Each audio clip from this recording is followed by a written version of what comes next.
I have tried some of the most extreme celebrity biohacks, and today I'm going to share my results, my experience, and I'm also going to tell you what to do to virtually get almost the identical results at a fraction of the cost, because some of these things are very expensive. But I am a human guinea pig for different therapies, and I've tried a lot more than this list. But these are some of the common things that you'll hear on the news with various celebrities. The underlying mechanism is very simple.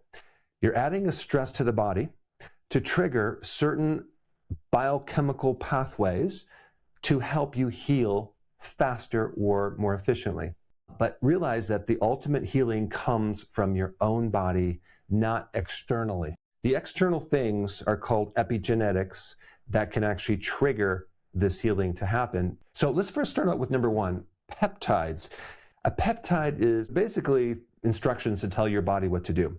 A lot of athletes use peptides, celebrities, and people with a wide range of different problems. The reason I wanted to try peptides was for my osteoarthritis from the years of injury, sports, motorcycles, etc. These are injectables. You inject yourself, and the whole field of peptides is very new, and it's going to take time to really get all the research laid out and understand what it can really do. But I did peptides several years ago, and I only tried two different types of peptides. One here is called BPC-157, and that specific one sends signals in the body to help improve joints, to help improve blood flow, tendons, nerves, and I mainly use that for arthritis. And honestly, I did not feel too much change from that.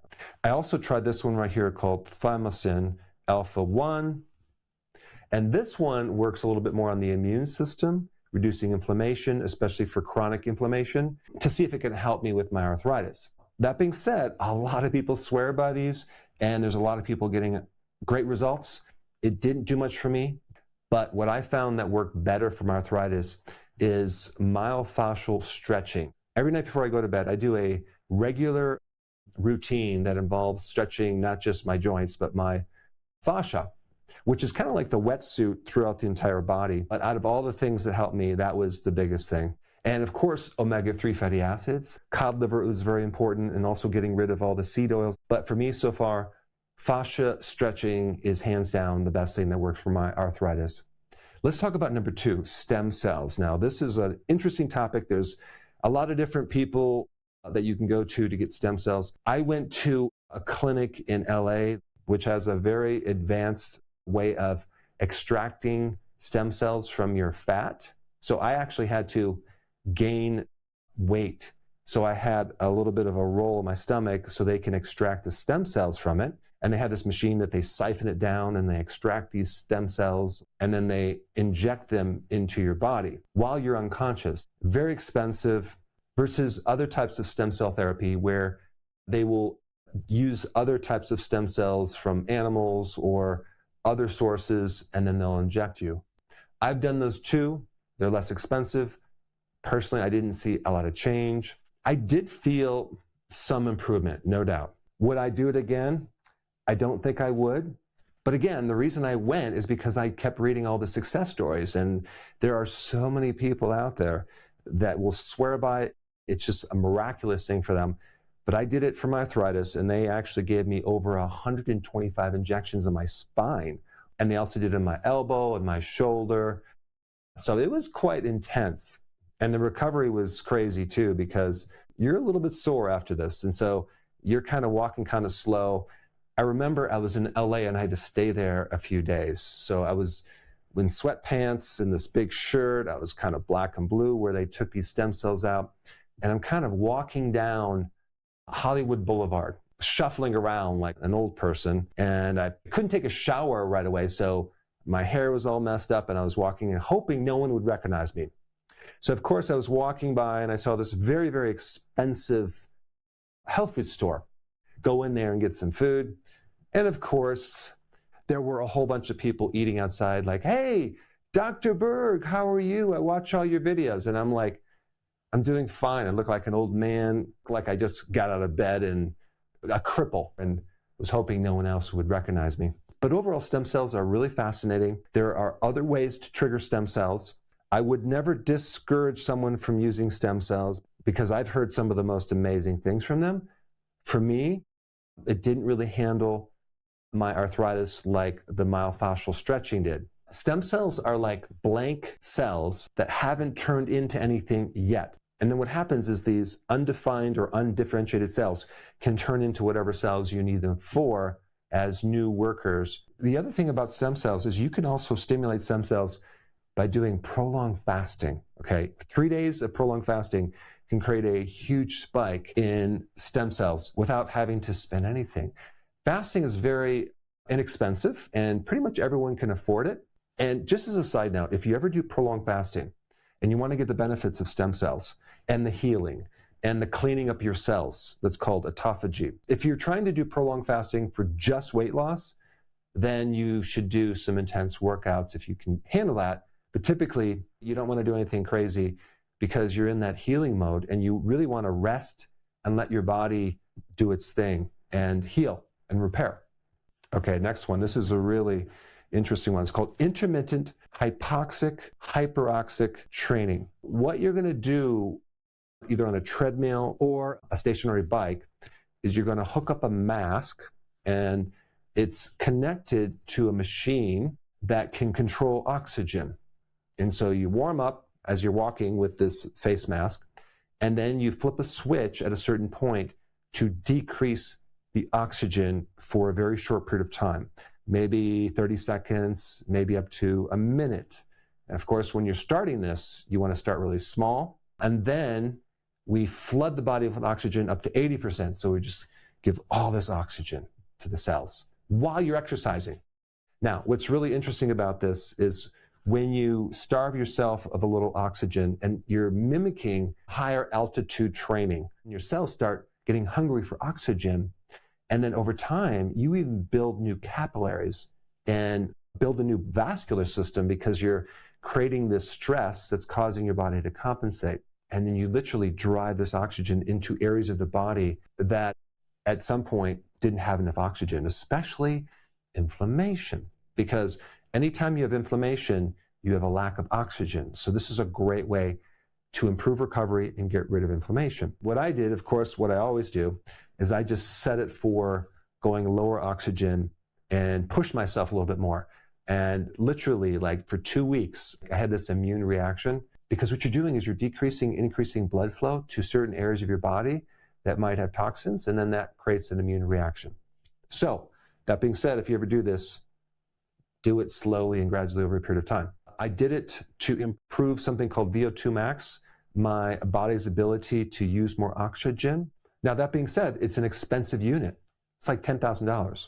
I think you can create almost the identical effects if you just get an inexpensive mask. I think they're called high altitude training masks, where you can set the little monitor for resistance to oxygen to simulate different altitudes. And I have one of those, and I do use those as well. And of course, you would do little sprints where you're shutting off the oxygen, and then you open it up and let yourself breathe. And pretty much anyone can afford those units. I highly recommend it to get your body to adapt and have more benefits. Let's talk about the next one, ozone therapy. The one that I received is they actually took blood out of you, they ran it through an ozone machine, and then they re-injected the blood, and now we have this ozonated blood traveling through the body. And this is a very deep cleaning of the body. It's really good for kind of hidden infections. Now, realize you can get a version of ozone therapy by just exercising, okay? Doing a sauna, consuming cruciferous vegetables, doing intermittent fasting and prolonged fasting.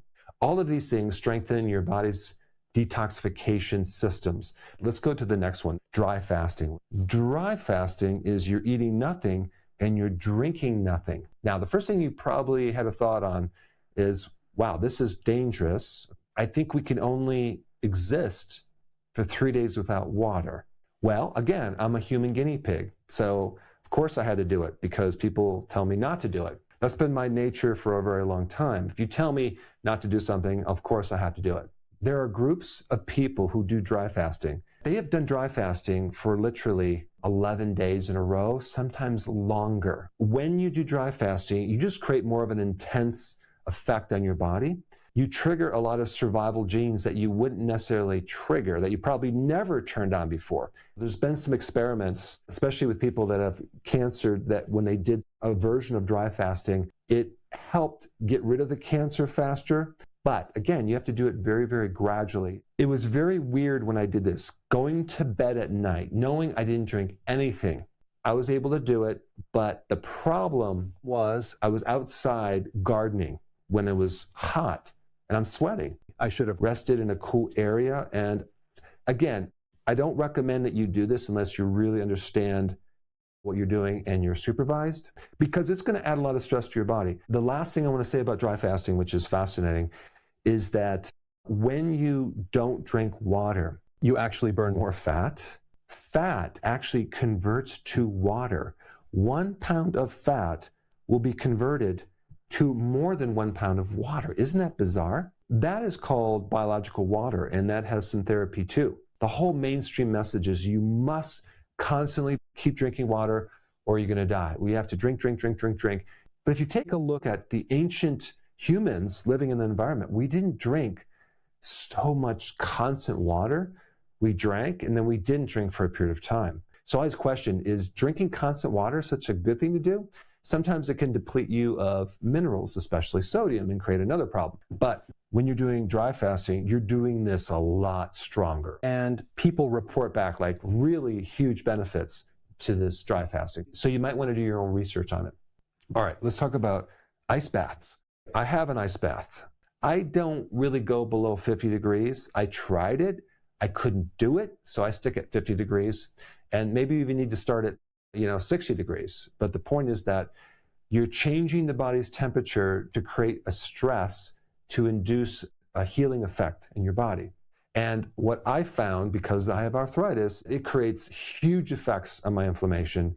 It's very painful, especially at first, because every single cell in your body is like, don't do it, okay? Don't do it.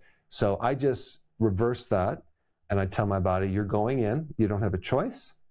And I just go right in. And then you have to focus on your breathing, because you start getting in this flight or fight and you're like, you're breathing. And I like to keep my forearms outside because they get really cold, and I'm able to do it for 5 minutes. Now I had to work up to it, but if you do that just a few times a week, super beneficial. The big thing I noticed though, is it affects my brain more than anything else. I just feel like my attention, my focus, my memory is so much better. So if I'm going to do a video, for example, I need to be like right there. I'll do an ice bath, okay? And then I'll do the video, and I have very little edits. I can just go right through it, A to B, and also my mood goes straight up. I'm like happier. It's wild. I mean, think about what happens. Your body has to maintain 98.6, okay? And you're going into this cold bath. So what does your body have to do? It has to generate a massive amount of heat.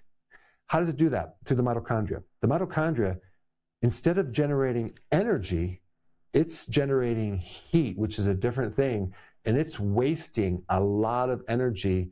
And this is what you want to do if you want to lose weight. Because when people have extra fat on their body, they become a very efficient machine, and your body doesn't want to waste that energy. It conserves energy. So the way to waste it is to do the cold therapy. That's one thing you could do, not to mention other things like exercise. But you don't have to even get an ice bath. You can just do a cold shower. And you can even get part of your body cold, not the whole thing. That's a little bit easier as well. So these extreme celebrity biohacks all work by adding stress to the body to then cause our body to repair better.